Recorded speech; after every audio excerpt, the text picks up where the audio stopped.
Hi అండి అందరికీ. First of all thanks to watching my YouTube channel. ఈ వీడియోలో నేను మీకేం చెప్పాలి అనుకుంటున్నానంటే కృష్ణుడి గురించి అనమాట.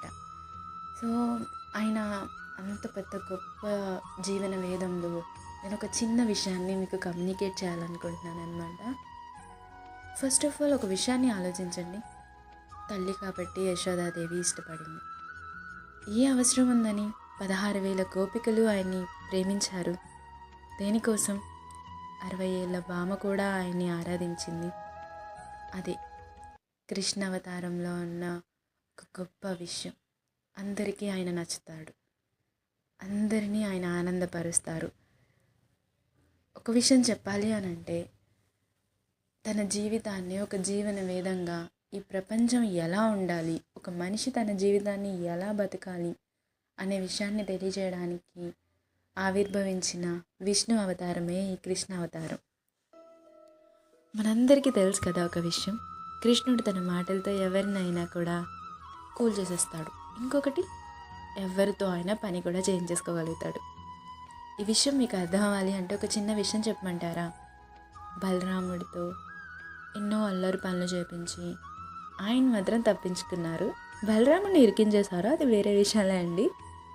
సో ఇదే కాదు, అత్యంత అవసరమైన పనిని కూడా అర్జునుడితో చేయించి గీతాసారాన్ని ప్రపంచానికి అందించారు. గీతాసారం ఎంతమందిని ఎంత గొప్పగా మారుస్తుంది అనే విషయాన్ని మనం ప్రత్యేకంగా మాట్లాడుకోని అవసరం లేదు. ఒక్క నిమిషం, మీరు ఈ వీడియో చూస్తున్నారు అంటే మీకు కృష్ణుడి జీవితం గురించి ఎంతో కొంత తెలుసనే నేను అనుకుంటున్నాను అనమాట. మనం ఆయన జీవితాన్ని గమనిస్తే అందరూ ఆయన్ని ప్రేమించారనమాట, అందరినీ ఆయన ఆనందపరిచారు. ఇంకొక మోస్ట్ ఇంపార్టెంట్ విషయం ఏంటంటే అందరి చేత ఆయన ఆరాధించబడ్డారు. నిజమే కదా? మన జీవితంలో ఎలా దీన్ని మనం అడాప్ట్ చేసుకోగలుగుతాం, మనం ఎలా ఇలా బతకగలుగుతాం? సో ఇవన్నీ మీరు ఎప్పుడైనా ఆలోచించారా? నిజానికి ఇది చాలా సింపుల్ విషయం అండి. మీరు మనసు పెడితే చాలా సింపుల్గా ఈ పని మీరు చేయగలుగుతారు. మీ జీవితంలో కూడా ఆ కమ్యూనికేషన్ని మీరు బిల్డ్ చేసుకోగలుగుతారు. దానికంటూ మీరు చేయాల్సిన ఫస్ట్ థింగ్ ఏంటంటే మీ బ్రెయిన్లో ఉన్న ఈ ప్రీ ఎగ్జిస్టింగ్ చెత్తనంతా తీసి బయటపడేయండి. నేను ఎందుకు ఇలా అంటున్నాను అనంటే, ఎప్పుడైనా సరే ఒక విషయం పట్ల కాన్ఫ్లిక్ట్ అనేది మన మెదడు నుండి మాత్రమే ఈ ప్రపంచాన్ని చేరుకుంటుంది. దీనికంటూ ఒక ఎగ్జాంపుల్ చెప్పంటారా? మనకుండే ఈ ప్రీ ఎగ్జిస్టింగ్ తెలివి వల్ల మనం ఒక విషయం పట్ల ఒక ఒపీనియన్ని ఫామ్ చేసేసుకుంటాం. మనం బ్రెయిన్ తూకాలు వేసేసి మనకిస్తుంది, మనం దాన్ని ఆచరణలో పెట్టేస్తూ ఉంటాం బై డిఫాల్ట్గా ఆర్ బై కాన్షియస్. ఏదైనా సరే ఒక విషయాన్ని తెలియకుండా ఒక మనిషిని చూసి మనం పెట్టుకున్న ఈ థాట్ ప్రాసెస్లో వాళ్ళని చూడడం మొదలుపెట్టినప్పుడు ఇంకెక్కడ ఈ ప్రేమ ఇవన్నీ కలుగుతాయి చెప్పండి? ఒక నెగిటివ్ థాట్స్లోనే వాళ్ళని చూడటం, వాళ్ళతో మాట్లాడకుండానే. సో ఇవన్నీ కూడా, వీటన్నిటి వల్ల కూడా మనం ఈ కమ్యూనికేషన్ లాస్ అనేది జరుగుతుంది అనేది నా ఒపీనియన్ అనమాట.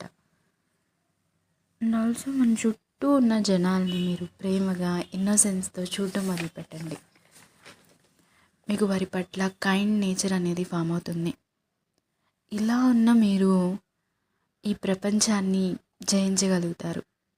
1 సెకండ్ కాదండి, ప్రేమించగలుగుతారు. ఈ ప్రేమ మిమ్మల్ని తిరిగి చేరుతుంది. మనందరికీ తెలుసు కదా, కృష్ణ అవతార సారమే ప్రేమను పంచడం. సో ఆయన చెప్పిన ఈ మోస్ట్ ఇంపార్టెంట్ థింగ్ని మనం అర్థం చేసుకోలేకపోతే మనం ఇంకా ఎలా కృష్ణుడి భక్తులం అవుతాం? మనం ఎలా కృష్ణుడి ఆరాధకులు అవుతాం? మీరే చెప్పండి. అందుకే కల్మషం లేని మీ మనసు పలికే, ప్రేమగా పలికే మాటలు ఈ ప్రపంచాన్ని ఆకట్టుకోగలుగుతాయి. అవును కదా? సో మనందరి జీవితంలో కృష్ణుడు ఎంతో కొంత ఇంపాక్ట్ కలెక్ట్ చేసి ఉంటారు కదా. సో మీ లైఫ్లో కృష్ణుడు కలెక్ట్ చేసిన ఒక ఇంపాక్ట్ మీకు నచ్చితే కామెంట్లో షేర్ చేసుకోండి.